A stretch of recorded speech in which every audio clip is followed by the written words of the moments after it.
Praise the Lord. கர்த்தருடைய பரிசுநாமம் மகிமைப்படுவதாக. ஆதியாகமம் 15ஆம் அதிகாரம் முதல் வசனம். Genesis chapter 15 verse 1. இந்த காரியங்கள் நடந்த பின்பு கர்த்தருடைய வார்த்தை ஆபிரகாமுக்கு தரிசனத்தில் உண்டாகி, அவர், ஆபிரகாமே, நீ பயப்படாதே, நான் உனக்கு கேடகமும் உனக்கு மகா பெரிய பலனுமாயிருக்கிறேன் என்றார். இன்றைய தினத்தில் நிறைய பேர் கர்த்தர் நம்மளோட கூட பேசணும் அப்படின்னு நினச்சிட்டு உட்காந்துருப்பாங்க. சிலர் திருமணத்தில் கர்த்தர் பேசுவார், ஆண்டு என்கிட்ட பேசுனதுக்கப்புறம் சொல்கிறேன் அப்படின்வாங்க. நிறைய இடத்துல நான் பார்த்துருக்கிறேன். அது மேரேஜுக்கு மட்டும்தான் எப்படி இந்த ஆண்டவர் பேசுவார்னு நமக்கு தெரியல. இந்த பொண்ணு எப்படிங்க, இந்த பையன் எப்படிங்கன்னு ஜெபம்ன்ட்டு சொல்கிறேன் அப்படின்வாங்க. கர்த்தர் பேசுனா சொல்கிறேன்னுவாங்க. கர்த்தர் அதில் மட்டும்தான் எப்படி கர்த்தர் பேசுகிறான்றது நிறைய பேருக்கு தெரியல.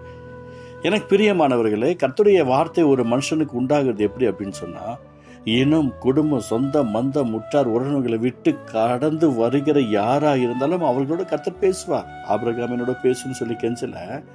ஆனால் இந்த காரியங்கள் நடந்த பின்பு கர்த்தருடைய வார்த்தை ஆபிரகாமுக்கு தரிசனத்திலே உண்டாகிறது. ஆட்டோமேட்டிக்காக கர்த்தர் பேச ஆரம்பிக்கிறார். இந்த தினத்தில் நிறைய பேருக்கு கர்த்தருடைய வார்த்தை என்ன என்பது தெரிய மாட்டேங்குது. ஆண்டவர் என்கிட்ட பேசணும் அப்படின்னு நினைக்கிறாங்க. ஆண்டவர் என்னோட கூட இடைப்படணும்னு நினைக்கிறாங்க. கர்த்தர் என்கிட்ட பேசணும்னு நினைக்கிறாங்க. இந்த காரியத்தில் எனக்கு கர்த்தரை தெளிவுபடுத்தணும்னு நினைக்கிறாங்க. ஆனால் கர்த்தருடைய அந்த வழி நடத்துதலில் இடம் கொடுக்காம யாரோ ஒரு உலக மனுஷனுடைய சிந்தனைகளுக்கு, எண்ணங்களுக்கு இடம் கொடுத்துட்றாங்க. இது ரட்சிக்கப்பட்டவர்களுக்கும், ஊழியர்களுக்கும், விசுவாச பிள்ளைகளுக்கும் எல்லாருக்குமே இது பொருந்துகிறதா இருக்கிறது. யாருக்கும் இல்லைன்னு சொல்ல முடியாது. அதான் சங்கீத புஸ்தகத்தில் முதல் சங்கீதம் சொல்லிக்கிறது, துன்மார்க்கருடைய ஆலோசனையில் நடவாமல், பாவியுடைய வழியில் நில்லாமல், பரியாசுக்கு உட்காரம் இடத்துல உட்காரணும். அந்த துன்மார்க்கருடைய ஆலோசனையில் நிறைய பேருடைய வாழ்க்கை சீரழிஞ்சு போய் கொண்டிருக்கிறது. நிறைய பேருடைய லைஃப்பில் பார்த்துருக்குறோம். ஆனால் இந்த இடத்துல இந்த ஆபிராமோட கர்த்தர் எப்படி அழகாக பேசுகிறார் பாருங்க. அவர் சொல்கிறாரு, அவர், ஆபிராமே, நீ பயப்படாதே, நான் உனக்கு கேடகமும் உனக்கு மகா பெரிய பலனுமாக இருக்கிறேன். ஆண்டவர் உங்களை தெரிந்து கொண்டு இருப்பாருன்னால் அவர் விரும்புகிற ரூபமாக உங்களுடைய வாழ்க்கையை நீங்கள் தான் நிர்ணயித்து பண்ணிக்கொள்ளணும்.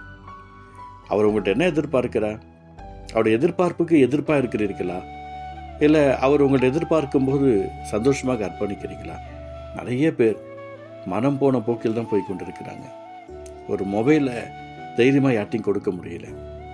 உங்களுடைய பாஸ்வேர்டை யாருக்கும் சொல்ல முடியல. மொபைல் பாஸ்வேர்டை சொல்ல முடியல. பயம், நடுக்க வந்துடுது. எனக்கு பெரிய மனவுகளே, எப்படியோ கர்த்தர் உங்கள்கிட்ட பேசணும்னு நினச்சிங்க அப்படின்னா அவர் சொல்லுகிற பிரகாரம் நடந்துக்கிட்டே இருக்கும்போது ஆட்டோமேட்டிக்காக கர்த்தர் பேசுவார். ஆதாம் ஏவாள்கிட்ட கர்த்தர் பேச வர்றாரு. வழக்கமாக அஸ்யூஸ்வலாக அவர் எப்போதும் போல வருகிறார். பகலின் குளிர்ச்சியான வேலையில் ஆதாமே அப்படின்னு சொல்லி எப்போதும் போல தான் வராரு. ஆனால் இன்னைக்கு மாத்திரம் அவர் வேற மாதிரி பேசுகிறாரு. எங்கே இருக்கிறேன் ஆதாமே என்று கூப்பிட்ட ஆண்டவர் எங்கே இருக்கிறான்னு கேட்குற அளவுக்கு நிலைமை மாறி போச்சு. ஏன்? இந்த தினத்தில் சர்ச்சுக்கு ஜனங்க வராங்க, ஊழியத்தின் பாதையில் இருக்கிறாங்க. ஆனால் எங்கே இருக்கிறாங்க? அன்னைக்கு ஆதாமுக்கு வாட்ஸ்அப் இல்லை. இன்னைக்கு Facebook, Twitter, Instagram, WhatsApp, friends எல்லாம் போயிடுச்சு. நிலைமே மாறி போயிடுச்சு. எப்படி கர்த்தர் நமக்கு பலனாக வர முடியும், பலனாக வர முடியும், கேடகமாக வர முடியும்? கர்த்தர் எப்படி நம்மளை பயப்படாதுன்னு சொல்ல முடியும்? முடியல. ஏன்னா மனம் போன போக்கில் இன்னைக்கு போய் கொண்டிருக்கிறாங்க ஜனங்களுடைய வாழ்க்கை. இயேசுவின் நாமத்தை உங்களுக்கு நான் சொல்லிக்கிறேன், மிகுந்த கவனமாக இருங்க. உலக ஆசைகளிலும், உலக ஏக்கங்களிலும், உலக சிந்தனைகளிலும் ஓடிக்கொண்டிருக்கிறவர்களுடைய ஆலோசனைகளை இடப்பெற்றதாதீங்க. ஒருவேளை உங்களுடைய குடும்பத்தார் ஆணுடைய அன்புக்குள்ள இல்லாதவர்களுடைய வார்த்தைக்கு கீழ்ப்படுகிறீங்களா? நிச்சயமாக உங்களுக்கு பிரச்சனை வரும். இல்லை உங்களுடைய ஃப்ரெண்ட்ஸ் சர்க்கிள், நீங்கள் என் ஃப்ரெண்டு சொல்லிட்டான், இவன் சொல்லிட்டா அப்படின்னு சொல்லி அதுக்கு நீங்கள் கீழ்படிச்சு போகிறீங்களா? கண்டிப்பாக பிரச்சனை வரும். இயேசுவின் நாமத்தில் ஆண்டவர் அழகாக பேசுகிறார். ஆபிராமே, நீ பயப்படாதே, நான் உனக்கு கேடகமும் உனக்கு மகா பெரிய பலனுமாக இருக்கிறேன். அழகான ஜீவ வார்த்தை இல்லை? நீங்கள் கர்த்தருடைய சத்தத்துக்கும் சித்துக்கும் செவி கொடுத்து அதை பாட்டில் நீங்கள் போய்கிட்டே இருங்க. நீங்கள் இப்போ எந்த நிலைமையில் எங்கே இருந்தாலும் சரி, ஆண்டவர் உங்கள்கிட்ட பேச ஆரம்பிப்பார்.